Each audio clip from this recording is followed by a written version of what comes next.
So I never knew. I always thought that I was just slow learning. I flunked kindergarten, I flunked third grade. I'm not really smart at a lot of things. And nobody ever told me about why I was acting the weird way I was. I never went to school. I jumped around a lot. I don't listen. I don't pay attention. And I don't know how to do things.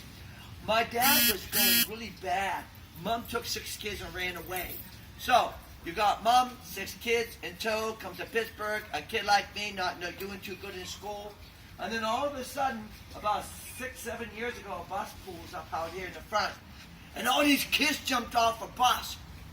And I knew the second that they came in the yard, they were my secret family. I thought, who are they? So I saw a lady, a teacher, and I said, are you in charge? And she goes, well, I'm one of the teachers. And I said, who are they? Who are these children? Who's all these kids? And she goes, well, they're special needs children. Anxiety, ADHD, OCD, autism, and things like that. It was the first time in my life anybody mentioned anything. I never knew who I was. I was the weird kid. I was a kid that I never went to school because I always got F's and E's. And I didn't know how to do anything. But I was the oldest kid because I had flunked kindergarten in 3rd grade. So I became the big guy and I took care of all the kids that were younger, right? Because they were like making mistakes and doing bad things and I bust them. I became the big brother. Oh, ooh, I see now. You better put that back. I seen you. I'm just pointing. I'm having fun with you now. But anyway, so I helped all the young people around me. And then all the teachers and the principals, they loved me because every time there was a protest, a walkout, a sit-in, or a situation, I was the man to solve it all. I found out that I'm a fixer-upper. Okay? So, Jesus gives us all different frequencies and different channels. And actually, I want to sing you a song right now. Ready? Na na na na na na, you are thumbprint. Na na na na na na, you are thumbprint. Na na na na na na na na na na na na na na na na na. We are all thumbprints. We are all uniquely, perfectly, individually, one of a kind, uniquely, perfectly, individually us. Nobody will ever be like you, and you don't need to be like them. They are all separate thumbprints, which means to stop it. Stop trying to be like everybody else. You can see what they're doing, and it excites you, yeah. So grow in that direction and find out all kind of cool things about yourself. But don't ever take anything back inside your heart that makes you feel sad or your mind that makes you feel less.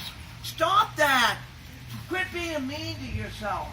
Because I was being mean to myself when I was a little guy. I wanted to die. Yeah, I wanted to just erase myself. I thought it was a mistake. I have a big nose. See, isn't it a beautiful Michelangelo chiseled nose? And I have 2 different color eyes, brown and a blue eye.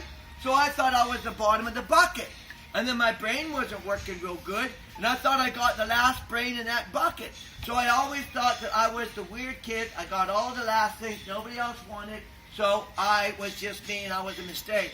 But what happened was this. Christmas, the first Christmas, I'm 9 years old. And no toys. So you know what I did? I went outside and I found toys in the garbage and I washed them off and I took them home and put them under the Christmas tree. So I became Santa's helper. That day was the day I learned one of the biggest, best things about me, the person. My eyes are a tool to see. My hands are a tool to take home. My mind is a tool to think. My heart is a tool to be happy. My ears are tools to listen. My mouth is a tool to speak. And my feet are tools to walk. Hot diggity dog, I'm a toolbox.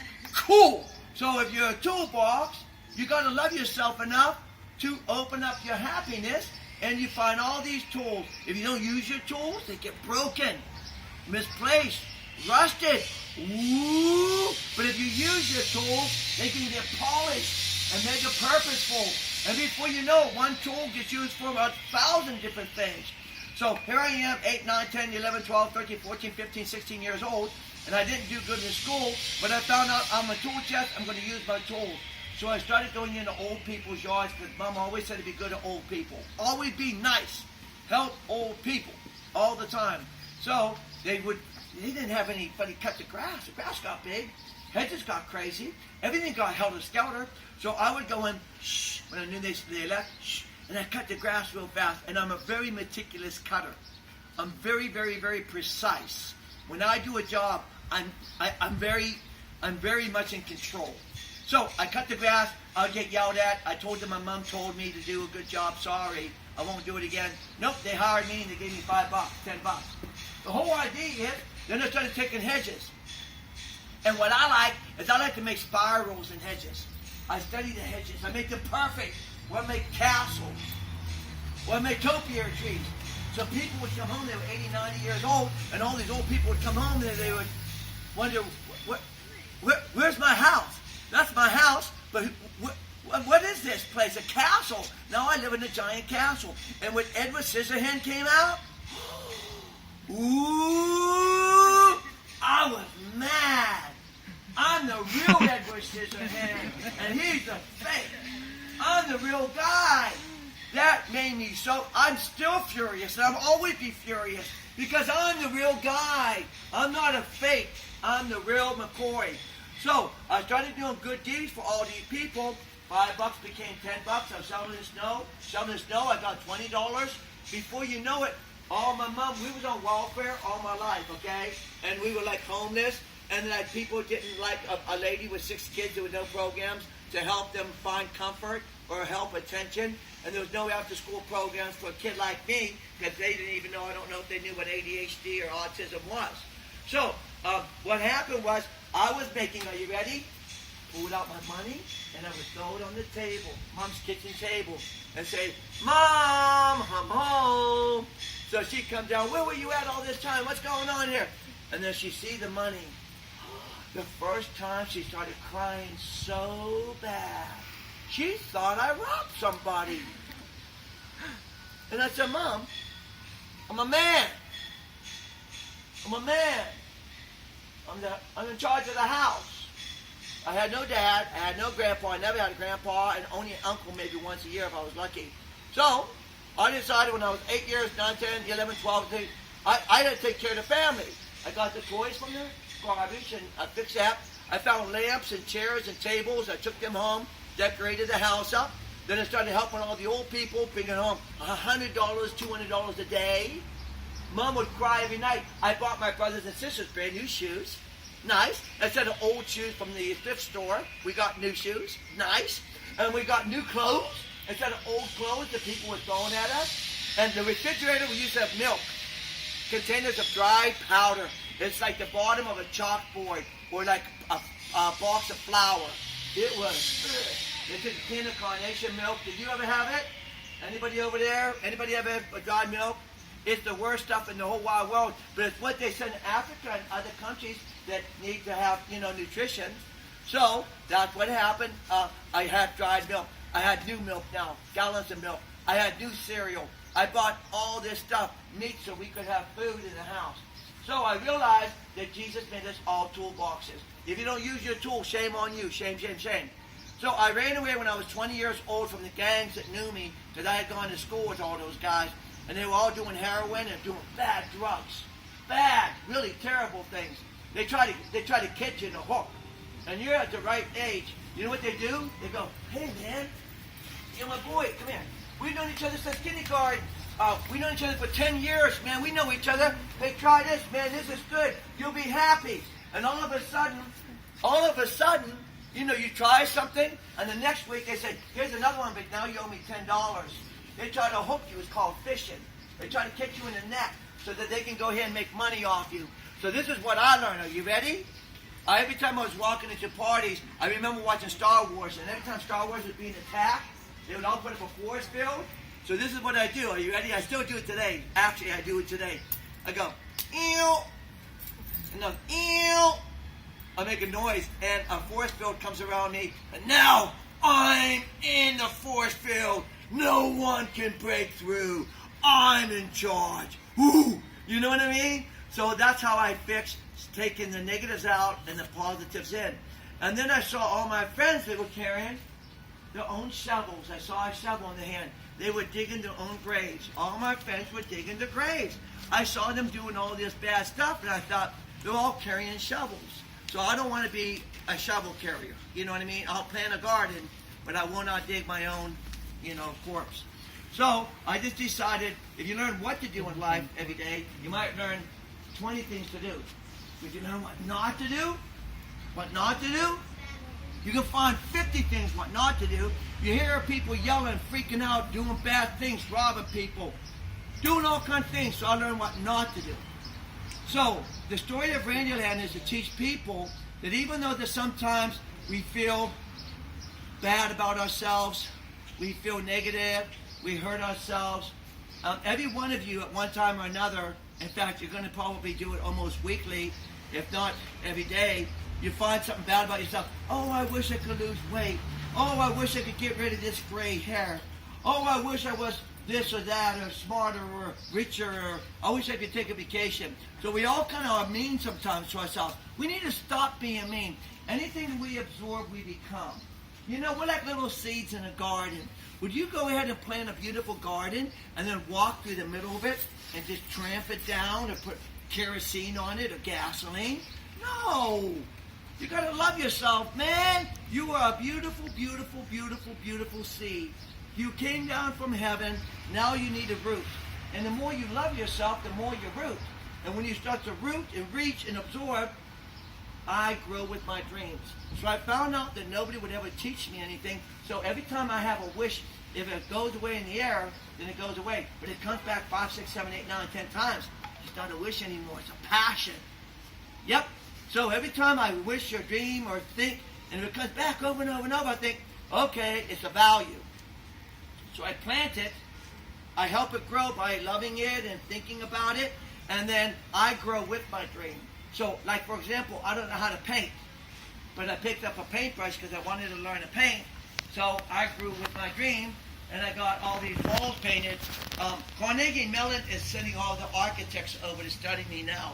See these big poles right here, these giant ones? I'm not an artist, I'm just a dreamer. So every one of those has 7 to 9 faces on it. So Carnegie Mellon sends over the mathematicians and the architects to study my poles because I guess my poles have a formula. I don't know why they would send mathematicians over, but they think I'm a genius. Isn't that something? Huh? That's awesome, right? So the dummy is now smarter than everybody thought. And now I don't want Randyland anymore. Before I bought this building for $10,000 on a credit card, they were going to tear it down. So I bought it in 1994. I went to the bank, and the lady at the bank said, "Sit down." She goes, "How much money do you have?" And I said, "0. How much in your checking account? 0. How much in your savings account? 0. How much in, do you have any co-signers? 0. And she looked at me, she shook her head, and she thought, "Boy, are you a weird customer." And she said, "You're playing a game with me. I can't waste time. You got to go." You know what I mean? And I looked her in the eyes, and I said, "You're smart, and I'm not. And this is a big table in between. And this is where the maps meet up. I know that today's my lucky day. I'm feeling it. I can smell it. And today's my day for us to find somewhere in the middle of this giant map of I'm going to find success." And she laughed, and she goes, "Are you that guy? Are you that guy from the north side?" Because I was helping all these kids build gardens. And I said, "Yep, I'm that guy." Be confident in who you are. Be proud. Put on your force field when people are negative around you. Don't let nobody ever hurt you. Don't you ever let anybody put their hands on you or hurt you or treat you terrible. You are a gift, and you're a thumbprint, and you're important, and you're the only one like you. So if the world loses you, they're losing a very important piece of a puzzle. So you have to be strong and be out there and never give up who you are, because you are a gift from your parents. Look in the mirror. That's how I did it. I looked in the mirror, and I started looking at my face, and I found my nose, and I looked at it, my ears, my eyes, my hair, and I realized I needed to see what other people saw. Actors do it. They want to make sure that they get that character. Musicians do it. They want to see how cool they look on stage. You know what I mean? The whole idea is, don't be afraid to look in the mirror and say, "I love you. I love you. I love you. I love you and you and you and you. I love everybody." So ADHD, OCD, and this autism I have has really probably been the most beautiful gift I've ever had. and I'm giving it to you now. I cannot keep this property. It's all right. I knew in '94, I said to God across the street, if I get this building, I'll give it back. I don't want this building. Let me play in it, though. Because, see, I don't have no medicines. I never took medicine because Mom never wanted me to. So my medicine is I have 800 gardens, 50 vegetable gardens, and 8 parks down the street. I have 35 blocks of art gardens. Yeah, it's crazy. There's a white piece of paper in there that will tell you my story. And then I came up here, bought this building for $10,000. And when I was doing gardens, all the crime, all the guns, all the people on heroin and crack and smoking crack, they all moved away because they didn't want to be around the nice area. Get it? So flowers are blooming. That doesn't make them happy. They don't like flowers. So I put flowers everywhere. I got this building, and now I'm being surrounded by $500,000 houses. I can't stay here anymore. It's time for me to go. It happens in all major cities where there's like a slum. They'll go ahead and they'll fix the slum up, the artists and the poets and the writers, and then the rich people come in and squeeze us and make us move. So I have to move. I can't stay here. I make $24,000 a year minus taxes. What's that, like 19, 18? But the whole point is, wealth is not the wallet. If you live by the wallet, you'll always be disappointed. The wallet will never, ever, ever be full. From this day on, I don't care till your last breath, your wallet will be half empty, if not more than that. The true wealth of a person is not on the outside. Anything on the outside is called a fluid asset. The banks taught me that. That's fluid. That can come and go. That doesn't really, you can't attach to it because it could disappear in a day. You get it? So the real wealth of a person is who you are inside. You gotta love yourself, man. You gotta look at them. Look how pretty you are. Look how pretty everybody. You're beautiful. Look in the mirror and just see your beauty and thank God for your beautiful body and your life. Now protect it. Keep the negatives out, positives in. Build whatever your passions are, plant them, watch them grow, and that's the story of Randyland. We're worth about $3 million now. Isn't that ridiculous? That is stupid that this house is worth that much money. So I'm going to donate it. I don't want it. I can sell it and make money and live forever in a nice, happy little place, or I could donate it and live poor and be happier than with money. Because money is not the wealth of a person. It's the journey of, well, of wishing. So I'm donating this house. This is considered a contemporary folk art museum, and this will be used forever and ever and ever as a place for happiness. I was given this great gift to give to you. I don't know how to write a book. I'll get a ghostwriter in the future, but all of this will be given away. Tom Hanks is coming to Pittsburgh this next month or something to do the Mr. Rogers.